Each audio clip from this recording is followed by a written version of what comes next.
no ar, o Diário de Pernambuco TV.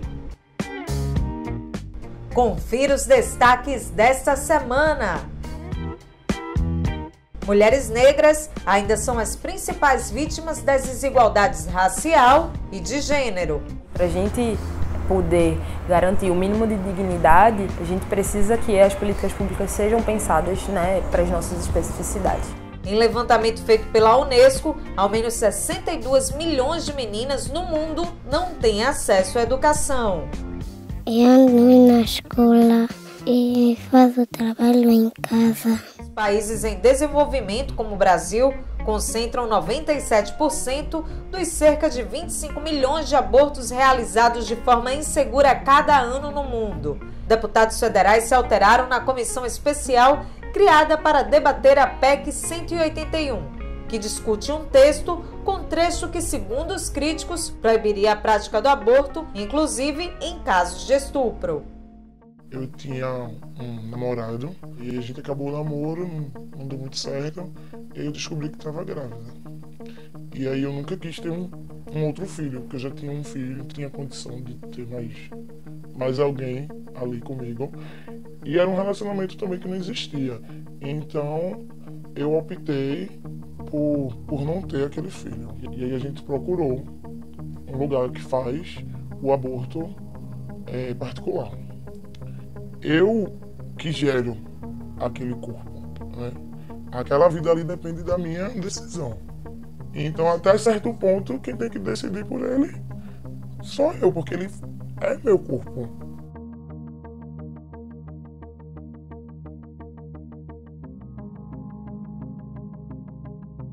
Não houve ninguém que tenha se manifestado em toda a imprensa brasileira e que tenha me mostrado com o mínimo de lógica e de racionalidade que essa proposta de emenda de alguma maneira interfere nas excludentes de punibilidade, esse é o termo técnico, do artigo 128 do Código Penal, que é o estupro e o risco de vida para a gestante.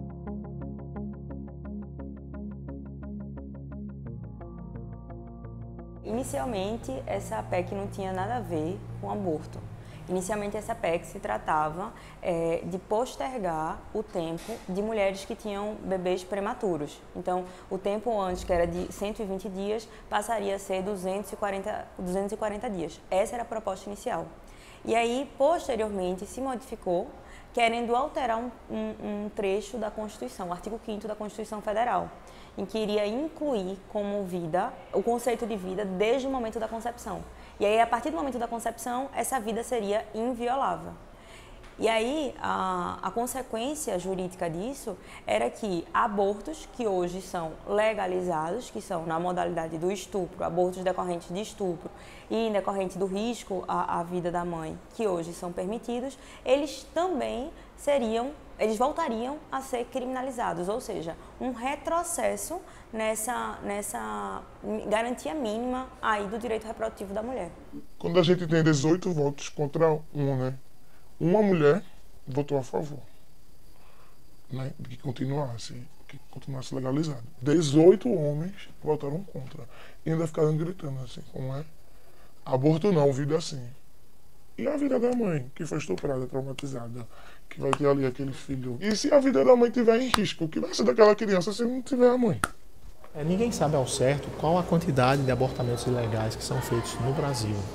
Mas assim, outros países demonstraram que o fato de você proibir cabalmente que se faça qualquer tipo de abortamento legal, na verdade é contraproducente. Por quê? As pessoas passam a fazer aborto em situações inseguras, sem condições de higiene adequadas, sem condições de segurança do ponto de vista de resolver problemas médicos que surjam com essa tentativa de fazer o aborto. E aí você acaba tendo um aumento da mortalidade, um aumento da morbidade, que são pessoas que não morrem, mas que têm sequelas graves, que têm problemas de saúde para o seu futuro reprodutivo. Então, assim, os países como a Romênia, na década de 60, que proibiram todas as formas de abortamento, acabam pagando o preço na forma de mais pessoas que vão morrer. O fato do aborto ser criminalizado, ele não evita o aborto. Porque quem quer fazer um aborto, vai fazer um aborto. Essa é a grande questão. Quem quer fazer um aborto, vai fazer um aborto. Quem quer fazer um aborto e é classe média, vai pagar por um aborto. Nós, mulheres classe média, sabemos aonde recorrer. Tanto que a maior taxa de aborto são mulheres classe médias que já estão casadas, inclusive. São essas mulheres que estão fazendo aborto, mas não são essas mulheres que morrem pelo aborto.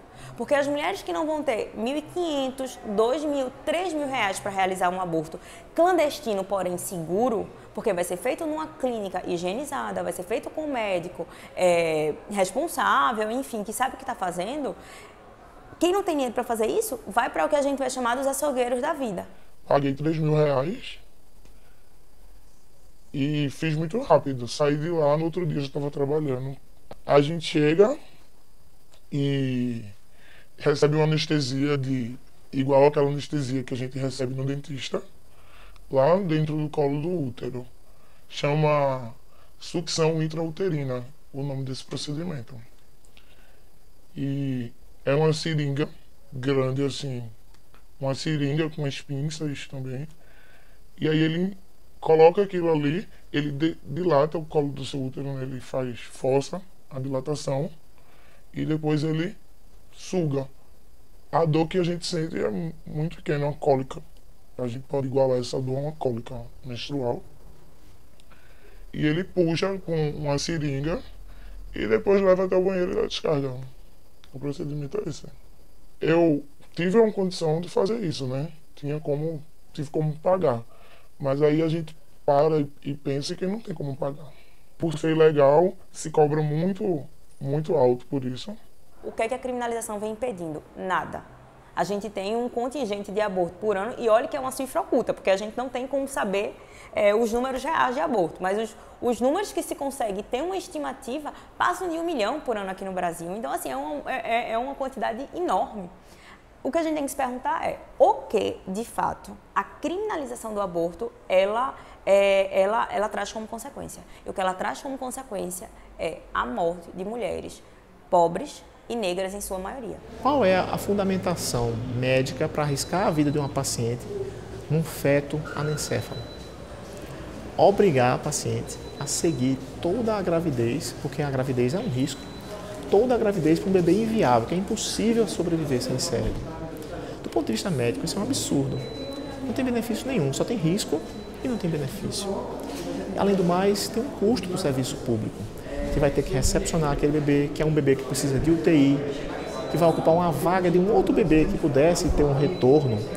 Então, na realidade, você acaba sobrecarregando o serviço público sem ter motivo. Como é que pode ser que a religião interfira numa decisão, num problema que é de saúde pública? A mesma bancada evangélica que propõe uma PEC como essa, que propôs essa alteração no texto da Constituição, é a mesma bancada que não quer a implementação de estudos sobre gênero nas escolas. O interesse não é uma sociedade que tenha uma educação social, que tenha uma educação de gênero, não é uma sociedade que se respeite, homens e mulheres se respeitem independente de qualquer coisa, não é esse o objetivo.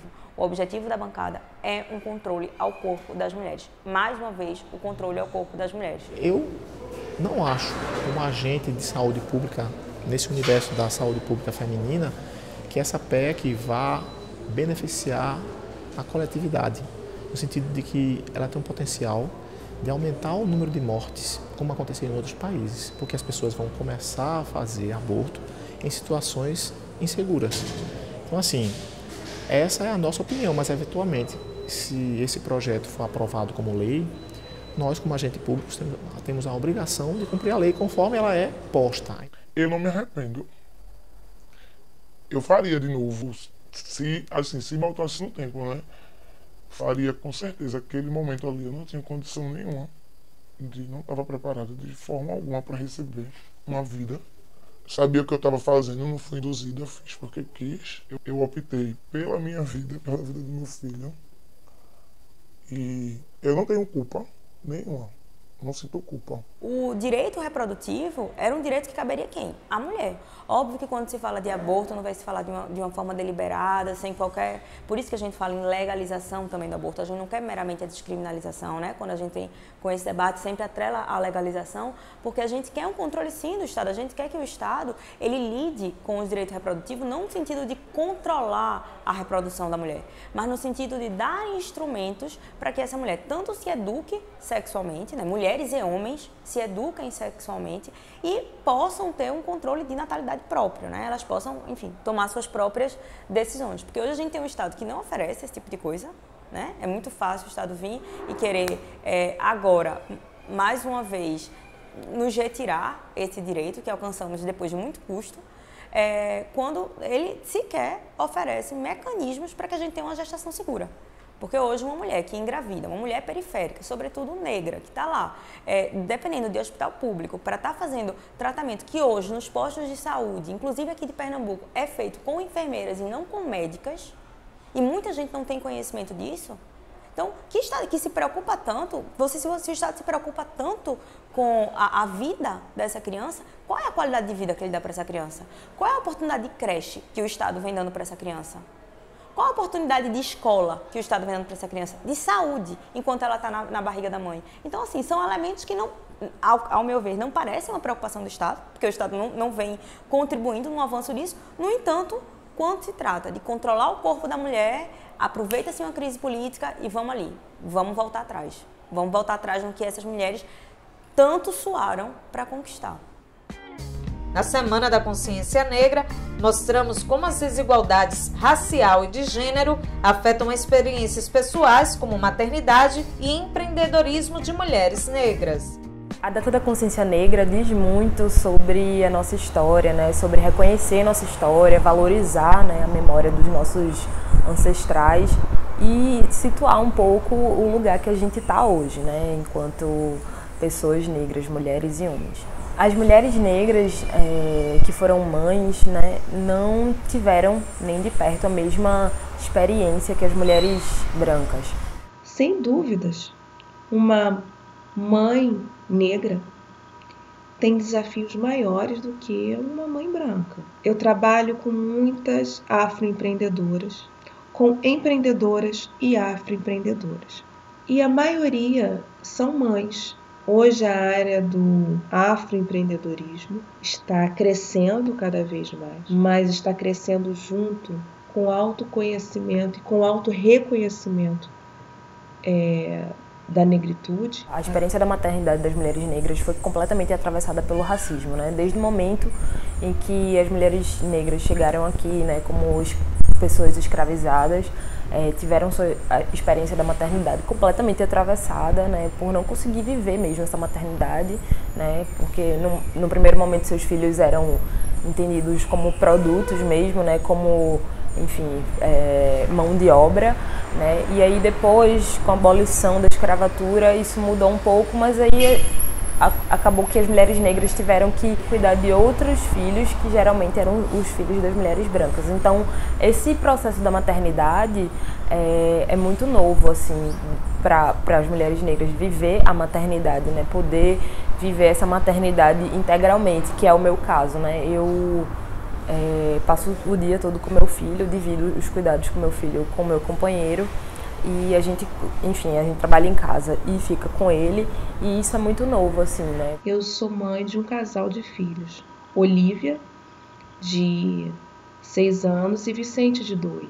De ser mãe afroempreendedora, ser uma mãe negra, vem sempre essa pergunta: quem vai ficar com meus filhos? Qual vai ser a outra mãe que vai ficar com meus filhos? De todo lugar que eu precise ir, a minha mãe sempre veio me dar uma ajuda.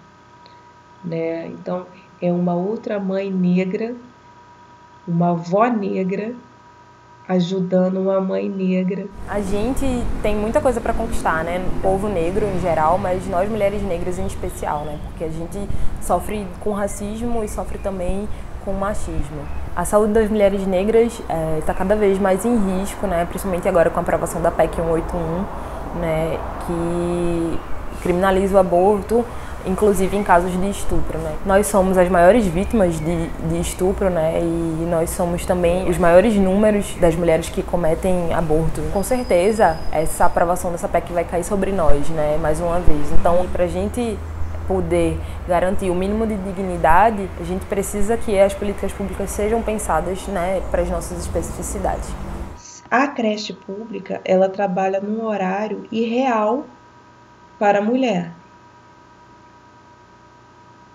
Horário de 7h30 às 4h. Que empregador ou que empresa que termina o seu turno às 3 horas? Desde o momento que a gente chegou nesse país, a gente trabalha, então a gente acabou que não conseguiu viver experiências mesmo da nossa vida pessoal, enfim, maternal. E é muito novo, é muito desafiador, né? A gente tenta se organizar e também trocar com outras pessoas, porque não é fácil, mas ao mesmo tempo que é muito bom poder cuidar, né, do seu próprio filho, não dedicar esse cuidado a outra pessoa, né, que é o que a maior parte das mulheres tem de fazer para poder trabalhar fora, né, e é muito massa poder viver isso, né, acompanhar de perto e não terceirizar esse cuidado. Eu fui convidada esse ano para participar de um evento, uma exposição que está acontecendo lá em Nova York, ou melhor, que vai acontecer, organizada pela Sandra Coleman. Ela é mestranda nessa universidade e ela percebeu que o número de brasileiros que vão para lá é muito pouco. E mulheres negras brasileiras, menor ainda. Quem quiser colaborar agora, eu tenho um curto tempo, conto com a sua colaboração. Eu espero muito que a gente possa viver num ambiente que a gente se sinta segura, né, para ir e vir, que a gente se sinta segura para ter nossos filhos e escolher se vai querer dedicar o nosso tempo, né, para cuidar deles ou terceirizar, enfim, né, e que isso possa ser uma escolha nossa, né. Os próximos 30 segundos são dedicados a Maria de Lourdes e a todas as meninas vítimas da desigualdade de gênero. Meu nome é Maria de Lourdes, eu tenho 7 anos, eu moro com meus pais, meus irmãos e meu avô. E ando na escola e faço trabalho em casa, arrumo a cama, lavo a louça. E como eu crescer, vou ser doutora, porque eu quero que todas as pessoas fiquem boas, não ficam doentes.